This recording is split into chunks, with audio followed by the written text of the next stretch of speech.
Carl September, how are you, my man? Great, JD. How are you doing, bud? Good, thank you, man. Nice to have you here on the JdKustom Jam Jar series. Yeah, thanks for having me, man. Yeah, well, thanks for joining us, man. Cool. And today's LoveGear, so we're going to talk about what tickles your fancy with everything that you play. So, what is it that you look for in a guitar, and what is it that you like? Well, I'm looking for natural sound. I'm not looking for too many effects, especially my acoustic shows. I want the natural sound of the instrument to come out. So I'm more interested in how best to get the harmonic series out of my guitar, not just the fundamental notes, because that's where we get the color from. It's where we get the tone. That's what makes each instrument unique, is how the harmonics work through the notes as well. Yes. And that's the tone, sort of. If you think of a sine wave, if someone just plays a beep signal, it's a perfectly smooth wave. But we don't actually have that in natural sound. It's not a perfectly smooth wave at all. It's got its little imperfections. Yeah, around the crests and the troughs. And even noise on the way up, it looks different. It's more jagged. Yes. So that's sort of each instrument's unique signature. So that's what I'm looking for in an instrument if I'm looking to buy one. And I want to find ways to get that natural sound out the most. How do I make sure that I get a lot of that? Even when I got my electric guitar, which is the Strat I play. It's a Mexican Strat. Yes. I've had it for years. I knew I wanted that guitar before I plugged it in. Okay. So sat down, played it, heard how that sound was. I found it to be amazing and what I'm looking for.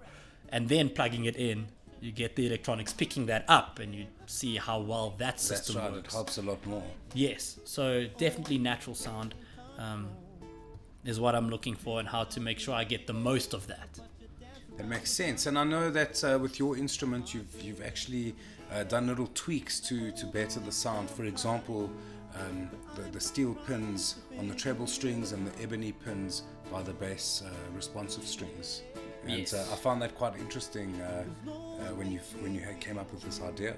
Yes, yeah, I certainly did some research into it when I try to figure out what's the difference between, a guitar that costs $4,000 and a guitar that costs 30 or more, and it's all the other little components that you don't think of that they make sure doesn't hinder the sound signal from its source, from the string.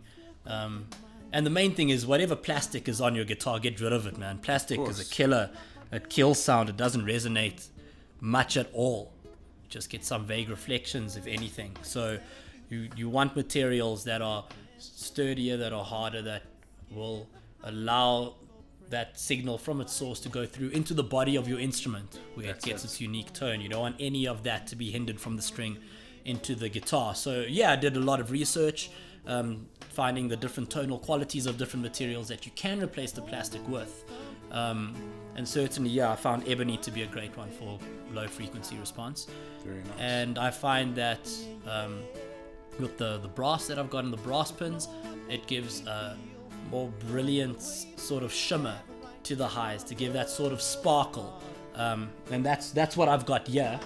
You can see there's the ebony pins and there's the brass pins, which I find gives this guitar that balance that I'm looking for. And to add to that, you've done an upgrade on your saddle and nut. You've put a giraffe bone saddle and nut, and I mean, I think that's really transformed this instrument quite nicely as well. Definitely, it worked out better than I could ever have dreamed when I came up to you and you said, well, we've got this giraffe bone, let's try to put it in and see how it does. I thought, okay, it's gonna be better than plastic either way.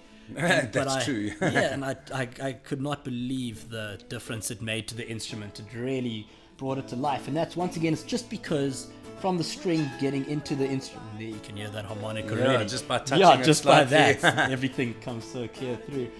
As soon as it gets into the wood of the guitar on either side, that's what's in the way. If you've got plastic there, maybe you've only got 50% of the sound coming through before it can get to the actual part of the guitar that's made for resonance. So now I feel like this instrument's coming through at 100%. Everything is adding its own quality while taking away nothing from the string, the sound source itself. It's a direct transfer of resonance from the string to the instruments, which is, I think, Exactly. really a game changer. Oh, it really is. I mean, this is just a humble Ibanez artwood that my father bought in 1998 for 2,000 Rand. So, I mean, it helps that it's very well made. All guitars back then were, even as Grover machine heads, you know. So That's it. solid top, solid sides, you know. They didn't make bad guitars back then at all, but it's aged. So age is another thing that you just can't replace. The maturity of a Yes. solid top. Absolutely. Yeah, Absolutely. which is really, really And you've played helpful. it. I mean, it's one thing maturing, but playing it and, yeah. letting it breathe is something that really makes it happen. You know, a guitar that's played regularly usually sounds much better than a guitar that doesn't get played. Well, yes, that's right. Everything from the oils of your skin going into the instrument that brings it to life, to sound, keeping it active. I know the latest thing that some people do is they put their guitars up and there's a speaker there that That's plays right. music or frequencies that, That's you know, quite a makes popular your- thing, actually. Yeah. A lot of people do that. Yeah. And it literally does make a difference. Yeah. It really does. So also I see that you've got an LR Bags pickup, and I think that's absolutely wonderful, you know, because, well, it's not any that you've got here. You've got the LR Bags Anthem. Yes, it's the Anthem, yeah. That's it. So the Anthem has the transducer underneath the saddle, which is great for your live performances. Even if, let's say, you had to use a feedback buster, you won't lose volume that way. But I think the greatest thing of this pickup system is you've got a microphone directly underneath the bridge. And how's your experience with this on stage? Oh, it's lovely. You get best of both worlds, really.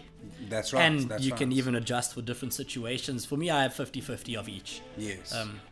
On that setting. Okay. And I find it really does bring the most natural sound out of the instrument. It sounds exactly like it does plugged in as it does unplugged. So I'm not losing anything there, and that's where I made the decision to really invest in a high-end pickup. I've already gone to these lengths to make sure I've got the most natural sound. It would be a waste if I put any run-of-the-mill pickup there that's not going to take all those frequencies and put it out of a Something speaker. that's just going to hear the strings Exactly. and not the instruments. Yes, Yeah. so I find between those two, the microphone and the transducer, it gives the It's a good best balance. representation of it's a that good natural balance. sound. And strings. I know that. Well, I'm not going to say it. Your strings Elixir. are Elixir all the way. Eh? all the way. Certainly for acoustic, Elixir all the way, and I use the 13 to 53 gauge. Okay, So which it's a is bit the of a hybrid. Taylor hybrid. That's Yes. right. That's right. So if you're picking what Taylor picks, you can't be Yeah, going you wrong, can't eh? be going wrong, absolutely. So essentially, you've got a 12 gauge set on your bass responsive strings and a little bit of a thickness to your thinner strings, which really makes them feel a bit tighter. It lets them respond better without buzzing when you get carried away. That's exactly it. That's exactly it, and I find it really helps at acoustic shows as well, to get some body behind the high end of the instruments. I mean, Yes. often at acoustic shows I'll hear guitars and you can hear the high ends there, but it sounds thin, and it's almost like the percussive element of it comes through more than the pitch. And you know, I don't want that. I want, if I'm playing certain notes there, I want the notes to come out good more analogy. than the percussion. Instead of just hearing frup frup down there, That's I want to right. hear the individual notes, and I want them Actual to sing sounds, out. yeah. I mean, I know myself and my good mate and bandmate Lindo M. He's got a saying which I laugh at every time he brings up. He says, "Yeah, the high end on those guitars sound like they sound like coins dropping. Just sounds Yes. like someone dropped some coins every time you strum down there." So I find with this gauge I can get away with that just by having a bit more string and a bit more body to respond to what I'm playing there. That makes a lot of sense, man. And coated strings obviously are lasting you a lot longer than a set that is uncoated. That's it. Hey, I mean, obviously elixirs are more expensive than other string options, On but the long run, they're that's not. it. I believe that you're not spending more money in the long run at all, Hmm. because it's lasting longer. So why not spend the same amount of money on a string that's going to sound better That's it. than That's buy right. cheaper strings and keep And replacing replace them? them all the time. Yeah. So for me, there's no other string on acoustic, but the elixirs, and that gauge works perfectly for me. The 13s to 53s on electric, I use JdKustom NYXL Okay. at Okay. range. Yeah, the elixir make good electric strings as well, but that NYXL range of JdKustom there, Also oh, nice, eh? love them. Oh, it's a matter of choice, you know. Yes, oh, of course. You These like things are Reebok, very- I like Nike. Yeah. You know. Yeah. So now, how do you like your guitar to feel? You know, that's always an interesting question. Yeah, I like it to feel, well, effortless. Isn't that everyone's dream, you know? Yes. Yes. Yeah, I don't necessarily need the same response that a lot of guitarists that play a lot of lead need. I don't need much room for bend at all. my style is a lot of chords and specific voicings and different shapes, and I need to glide smooth. It's all between, for me, my style is smooth transitions in the playing style with the voice leading, so all the chords mashed together in different shapes and voicings, and I need that to be flawless. So Nice. I need that to feel comfortable in terms of the movement and to get a good response each time I change there, more than what lead guitarists might need between Exactly. being able to bend or move around. So you still need to feel yourself playing the instruments, but without fighting it too much. That's exactly it. Yeah. Yeah. Okay, interesting. And I know you've got a TC Helicon pedal. Yes. Talk to me about this. This is always interesting to know your Yes. So this the engine behind your sound when you're on stage. this is my one size fits all answer to all my problems in terms of effects. It's got a built-in loop station that I don't even use, but it's there. Yes. Got the built-in tuner, of course, but Got the your main thing options. is there's guitar effects, world-class guitar effects, and vocal effects in one unit that still keeps those lines separate. So it's not one single line that I'm sending to the sound engineer. It's still the same vocal line and guitar line that he'd be getting, and I can standardize my sound now with the types of reverb that I want and the effects. So the sound of my guitar, the sound of my voice is standardized regardless of which room, in which setting, or whatever gig. Yes. And that makes my identity as an artist better, and it gives the sound engineer something better to work with without An having easier to job, guess what yeah. I want to sound like. Simplifying his task. Exactly. Yeah. Okay. While still giving him room. The effects are minimal that I put on, Yes. so that the sound engineer can still do his job and fit my sound to the room, to the acoustics, to the setting. So Nice. trying not to step on the toes there as well. Of course, yeah, Yeah. of course. So, the AKG D7. Yes, this is my go-to mic. Bought it not too long ago. I think about a year ago, Okay. give or take, and one of the best investments I've made. I find that the I'm clarity. sure. I mean, it's like having the greatest guitar, the greatest amplifier, horrible cable in between. It's like having a great voice, a great PA system, but a horrible microphone to hear all this. Yes. So, I mean, you want to invest in your own mic as a singer anyway. Yes. Because, I mean, you don't want to be singing into the same mic that 100 people have sang into over a year's worth of gigs. I mean, just speak to any sound engineer of when they go through their microphone cleaning day, what the water looks like afterwards. Oh You my don't God. you don't want that. I'm sure there's You don't want anyone else's germs, and you don't want to give anyone else your germs if there's you plants got that growing going. in there. This whole ecosystem. Yeah, so firstly, you do want your own mic if you're a vocalist. Please, if you're a vocalist, do that. And when I was looking to invest in a mic, I wanted the best quality for me, the best clarity, best frequency Yes. response, best dynamic range, and I found that in this mic. I know people swear by the SM58.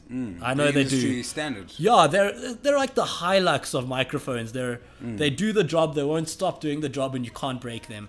So, yeah, sure, industry standard mic there, but this I do believe is much better. It's the next step. Okay. In terms of its clarity, I find the SM58 has this low boom in its low mid range. So for a male vocalist trying to be clear, I find it very tough. Especially when he's backed by a band that's sitting in that frequency range. Definitely, because then you have everything punching at this low range, and that's not where you get clarity from. I mean, the clarity is more in the highs or the high mids. When there's lots of mids and low mids, everything becomes muddy. You know, Yes. the engineer can boost your voice as loud as you want, and it still doesn't sound clear. And I find the SM58 in that frequency band is, you know, it does create a bit of a muddiness there if you're a certain type of male vocalist, where I find it's very balanced with this D7. Okay. I get a clarity throughout. I don't find that my voice has to fight the mix to get through. And the frequency response in that sense is balanced. So my voice, as I'm singing, I know it comes across. As once again, the natural sound of the It's instrument sitting is coming in through. front of the mix as well. Yes. Okay. And also the dynamic range is, it's amazing on this. I can get really up close, as I'm sure you'll see in the performances that I did. Yes. And I can sing really softly and give a delicate sound, and it picks it up beautifully. And then I can belt it and be extremely far away, and it picks that up wonderfully as well. Okay. And that again makes the sound engineer's life a lot easier. It's just up sure. to me to use the correct mic technique. And dynamics are crucial, you know, for what you do. Oh, dynamics. If there's one thing that every musician can always pay more attention to bring their music and their performance to life, it's dynamics. Absolutely. Sure. Okay. Well, interesting chat. I really appreciate it, Carl. Thanks for sharing this knowledge with us. Oh, my pleasure. And I look forward to your jams, and I appreciate your visit at the JdKustom Oh, workshop. thanks, man. Always a good time being here. Fantastic, man. Thanks, JD. All the best, Carl. Thanks, man. Cool.